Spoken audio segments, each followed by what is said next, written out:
So for this latest special episode, I'm going to be trying something a little bit dangerous. I've been given this special time traveller's hat, which should, fingers crossed, help transfer all of my brainwaves into my 18-year-old self back in 1992.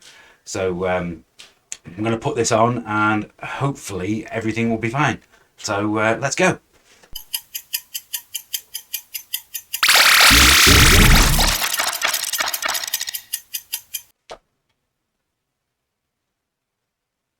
Oh wow, it worked!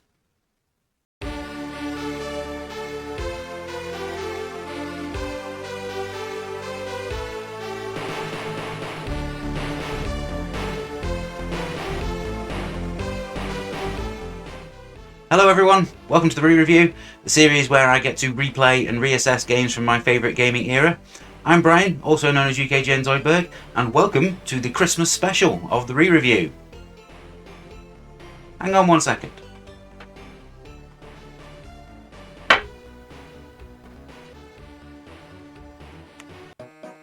That's better.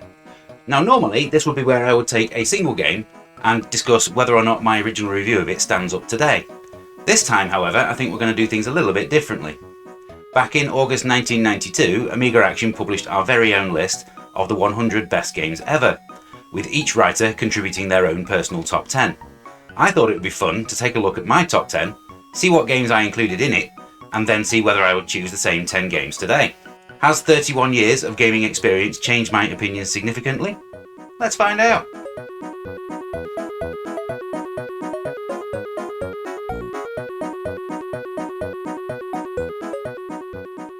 Amiga Action Issue 1 hit shelves nationwide in September 1989, and it promised to be the essential companion to your game playing.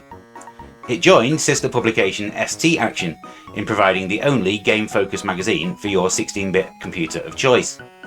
Both were produced by Goldner Publishing, initially based in Chichester. By the end of 1990 though, debts had forced them to sell to Europress Interactive, publisher of the more serious Amiga Computing, among others, and the entire staff moved to offices just outside Macclesfield in Cheshire. The magazine was a success and underwent a number of redesigns over the years, the most significant of which, for me at least, came in issue 17 when they introduced a brand new review system that incorporated the Super Leagues. Every issue, these handy league tables would rank all of the games in one of 14 categories. These allowed readers to easily see how all new games compared to any games that were like it.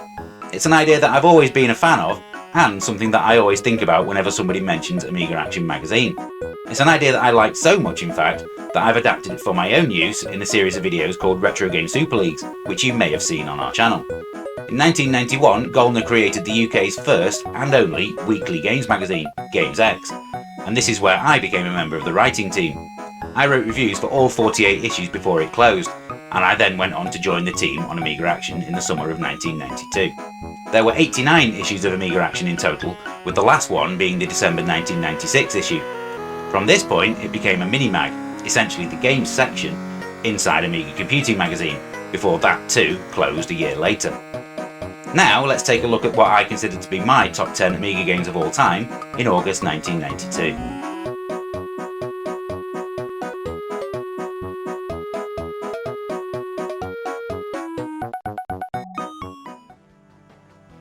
Number 10, Sensible Soccer. Created and developed by Sensible Software and released just in time for that year's Euros, the only disappointing aspect of the original Sensible Soccer is that it only featured national teams. Not that it really mattered though. Anyone could pick up a controller and within seconds be creating an intricate, flowing, passing move around the field of play. This initial simplicity soon gives way to an incredible amount of depth that keeps you playing. Curling a 30-yard stunner into the top corner has never felt so satisfying. As a side note, and somewhat strangely, considering how much the gaming press raved about this at the time, I was the only member of the team to have this game in my top 10, and that probably explains its low placement in the actual top 100.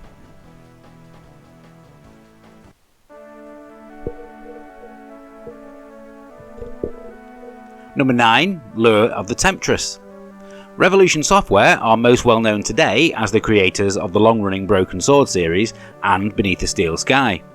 However, it was their debut game, Lure of the Temptress, that announced their talent to the world. It managed to stand out in the realm of fantasy point-and-click adventure games thanks to its excellent writing, but also for something dubbed virtual theatre by the developer. This gave life to the world by allowing NPCs to essentially go about their daily lives in the town, rather than always appearing in the same place. The atmosphere that this helped create was rich, and although the game was quite short, I loved every minute of it.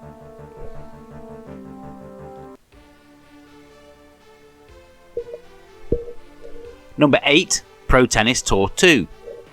In 1991, Ubisoft unleashed Dynablaster onto the Amiga, and this prompted me to go out and buy an adapter which allowed me to connect 4 joysticks to the computer. Ironically though, it was another Ubisoft game that I would end up playing and enjoying more. Playing doubles matches on Pro Tennis Tour 2 with 4 players is easily one of the most chaotic, competitive and hilarious experiences of my gaming life. Away from the multiplayer, this was the first tennis game that I'd played where you actually felt like you had complete control over your shots, and where positioning yourself on the court really mattered.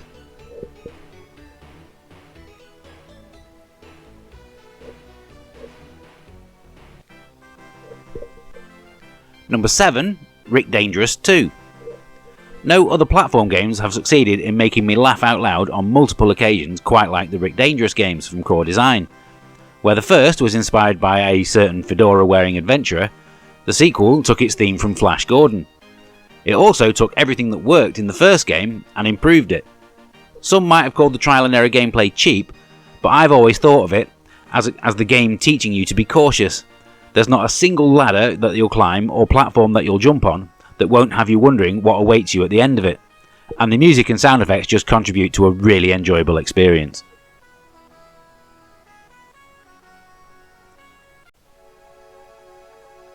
Number 6. Mega-lo-mania. Probably the most entertaining and accessible strategy game ever released on the Amiga, and another entry in my top 10 for sensible software. Mega-lo-mania does away with all those pesky things like building roads and houses, and instead just lets you concentrate on amassing and arming the best army that you can before any opposing forces try to attack you. Everything being controlled by the mouse meant that there was no War and Peace size manual to read, and the presentation was excellent.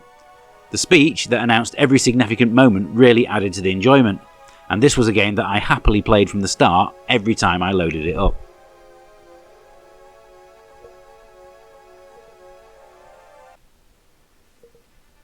Number 5. Project X. This beautiful looking side-scrolling shooter is a game that I have covered previously in episode 26 of the re-review, and it was the first game of its type to show that the Amiga could easily compete with the consoles. The graphics are bright and colourful, and Alistair Brimble's soundtrack is amongst his best work. This was a game that I played pretty much every night after getting home from work, and it's incredibly addictive. Although it can feel tough to begin with, which was a common criticism in a lot of reviews, I think that it's a game that only punishes your own mistakes, and it makes your successes feel even more rewarding.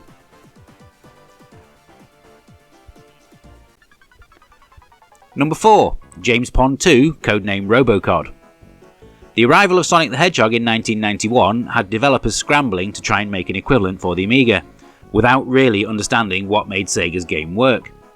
When making the sequel to the flawed James Pond, the makers of Robocod took a different approach entirely, and instead made a game that just played to the strengths of the home computer market. And that was clearly the right way to go. The result is a hugely entertaining and playable platform game with great level design and one of the best soundtracks ever. If you're not tapping your feet as you play, you're playing it wrong. Little wonder that it's been converted to almost every gaming system going in the decades since. As far as I'm concerned, the likes of Zool didn't even come close.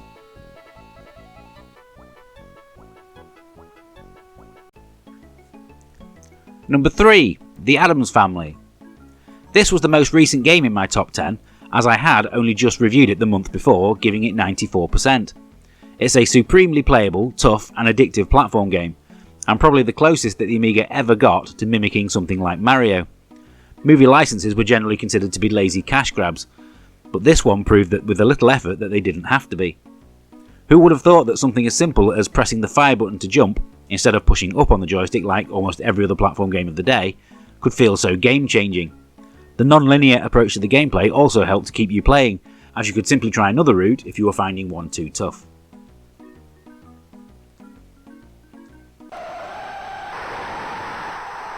Number 2. Kickoff 2. Sports games are generally only as good as the people you play them with and against. For almost the entire time that I was there, Kickoff 2 was the game in the office. Practically every lunch break was spent playing mini competitions against the staff from ST Action magazine. We probably won as many games as we lost.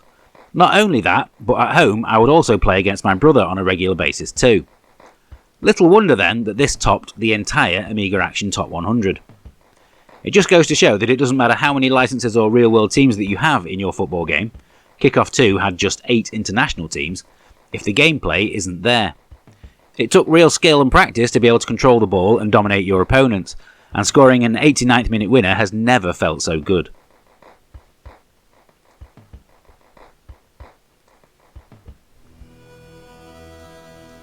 Number 1. Monkey Island 2, LeChuck's Revenge. I fought hard to get to review Monkey Island 2 when it arrived at the end of 1991, but even though I'd been a huge fan of the first game, I don't think I was prepared for just how good the sequel was going to be. Exploring the locations of Scab Island, trying to create a voodoo doll of Largo Legrand, I made sure that I investigated every item, talked to every character, and saw every line of dialogue. It was a pure joy. This wasn't just great game writing, this was great writing, full stop. There are simply too many laugh-out-loud moments for me to count. So imagine how happy I was to discover, after many hours of gameplay, that this was only Act 1, and there were many other islands to explore and eccentric characters to meet.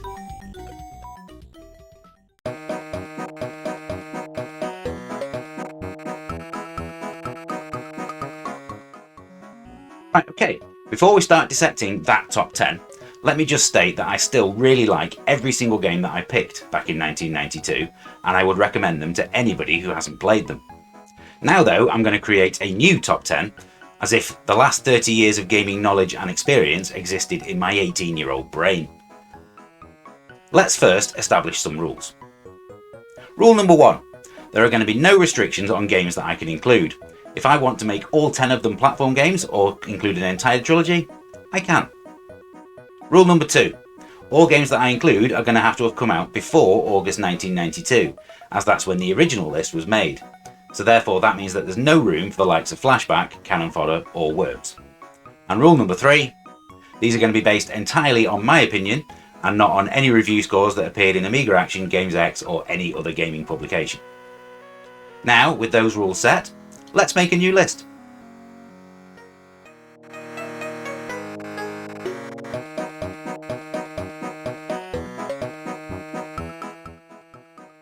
Looking at the 10 games that I picked first time around, I think only Sensible Soccer and Monkey Island 2 would retain their places. There were so many great games that came out before August 1992, I mean just look at them all on screen now. So which ones are going to fill the 8 remaining places? Let's start by looking at the games that I instantly thought of when I saw my original list. Those games that made me go, how did I not include that? Rainbow Islands is a flawless conversion of one of my favourite arcade games of all time, and it's now even better thanks to the fact that you can program the controls to your liking on the A500 Mini.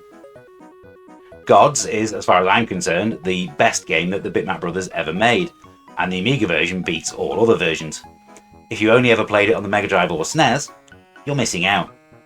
And then there's IK Plus, which is almost as if somebody distilled the perfect formula for gameplay, bottled it, and then forced Archer McLean to drink it before he started programming. It's a stone cold classic. The other thing that stood out to me was the complete lack of any racing games. How could I, as somebody who says that I like racing games above all else, not have chosen any? Especially with the likes of Vroom, Super Hang-On, Supercars 2, Crazy Cars 3 and the first 2 Lotus games available, not to mention Jeff Crammon's Formula 1 Grand Prix and Stunt Car Racer. Out of those games though, I'm only going to pick 2, with the realism of Formula 1 Grand Prix and the greater longevity of Lotus 1 over its sequel, earning them both a spot on the list.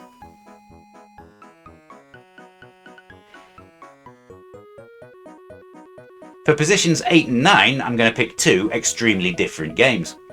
As much as I played and enjoyed Kickoff 2 at the time, there was one other sports game that I played right the way through the Amiga's lifespan and beyond, and it's a game that always makes me think of ice cream. What else could it be other than Speedball 2?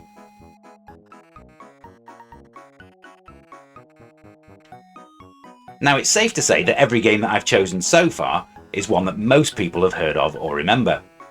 Battle Squadron, though, is a game that I never hear anybody talking about, so I'm going to change that. There are many great shooters on the Amiga, but this one succeeds where the likes of Swiv, Xenon 2 and Banshee failed by bringing arcade quality to the Amiga, and it did it in 1989. Superb graphics and music, as well as gameplay that rewards practice and perseverance, makes this one easily the best shooter on the Amiga, and it's one that I urge you all to play at the earliest available opportunity.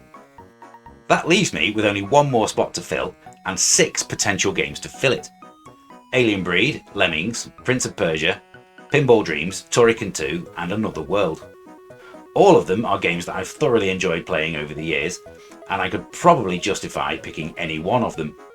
However, there's one that I simply cannot ignore for the fact that it blew me away on release, and I've played it multiple times from start to finish across multiple systems ever since. And that's the timeless Prince of Persia. So here's my new top 10. What have we learned from today's exercise? Well, no matter how much fun compiling and checking out a top 10 or top 100 list is, none of them should ever be taken as gospel, as opinions can change all the time. My top 10 list is probably entirely different to yours, and it would probably be entirely different again if I did it in a month's time. That doesn't mean that any of these lists are right or wrong though. I'd be very interested to know whether you agree with any of my choices. Please let me know in the comments if you do.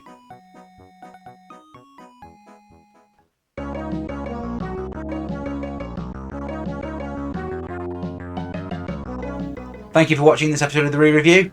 I've really enjoyed putting together an episode that's slightly different to normal, and I hope you've enjoyed watching it. It did require a little bit more work than usual, but I think it was worth it. All opinions expressed in this video are entirely mine, and not those of the UK Gaming Network team. If you've missed any of the previous episodes in this series, then there'll be a playlist coming up that you can click on in a second. And if you did like it, then please do give us a like and subscribe to show your support for the channel. Don't forget, you can follow me over on social media at UKGenZoidberg, where you can find out what games I'm currently playing and any information about any upcoming episodes. I'm going to be taking a short break for Christmas now, with the next episode coming on the 5th of January. I hope your Christmas is a retro gaming one, and I'll see you in the new year. Bye for now.